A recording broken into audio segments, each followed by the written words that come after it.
So we discussed last time what is our plan now for the Emunah faith and action learning, and now that we finished going through the Beis Halevi's holy work on the discourse on certainty that God Almighty is taking care of us, has been taking care of us, and will always continue to take care of us.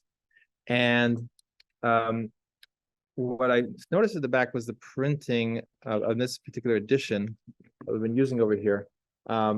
That there is the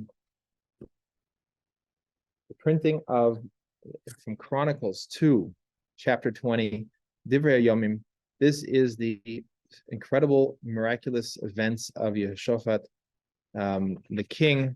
And what I thought we'd do is we'd spend a few minutes, and we're not going to get so much into today because we had a great conversation before we started here now with discussing Rosh Hashanah, and we was discussing after-school program for children and so forth. But what I'm pulling up on the screen over here is Chronicles 2, chapter 20. Maybe we'll just get started for a few minutes. And it says, Bo b'nei Moav b'nei Ammon mahem ha'amonim al Yehoshaphat l'milchama. So came from the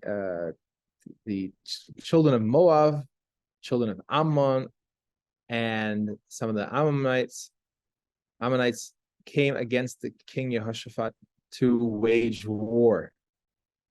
And that's in verse 1. And what we're going to see is a massive array of enemy forces against the king of the Jewish people, Jehoshaphat, and against the Jewish people. And we're going to see a phenomenal miracle of salvation that God Almighty brought for Jehoshaphat and the Jewish people.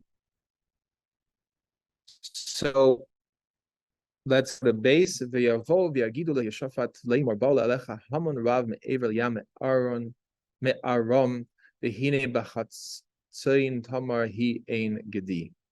And he was come, his people told him that there's come this massive multitude of enemy forces came from across the sea, from Aram, and they're in this place called Chatzayin Tamar, and which is En Gedi. En Gedi is in the a little bit southwest of the holy city of Jerusalem, on the border of the Dead Sea, on the western side of the Dead Sea. So that means the forces are very close.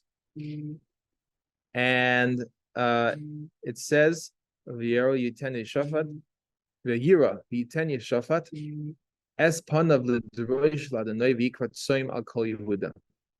And Jehoshaphat who's the king of Yehuda, of the southern kingdom of the Jewish people had been divided into two kingdoms, unfortunately. And this caused him to be frightened, this news. And he turned his face to seek God Almighty, and he declared a fast for the entire people that he was king over, for the tribe of Judah. Now, one of the things over here is the word yira is from the same word, to be fear, and to be in awe is in the same root as to see. And one of the things that is key to remember here is that it also means seeing God Almighty's vision. It's from the same, fear is in the same root as to see. That our job is to see what is God Almighty's vision here. And we are seeing that when you see something that's seems like a difficult situation, it seems like an impossible situation, that we go ahead and see through it. It seems like fear, but the fear is an opportunity to see through it, to see the hand of God Almighty, to see, what do I need to do? Well, this is obviously evidence that I need to turn to God Almighty. So we're going to pause here, and we will continue next week, God willing, to go through this. It's about 29 verses. It's not terribly long, but God willing, next week we'll go into more detail. We'll see what happened, and we'll see the miracle that happened. And it's really, I believe that the reason they're printing it at the back of this edition of the Beis HaLevi's Maimar B'Tochen is to make sure that we learn this, to understand exactly how much we can count on God Almighty coming through us, for us, and through us, and no matter how difficult the situation is. With that, we'll pause there. And thank you very much for joining us today. And God willing, we will continue again next week.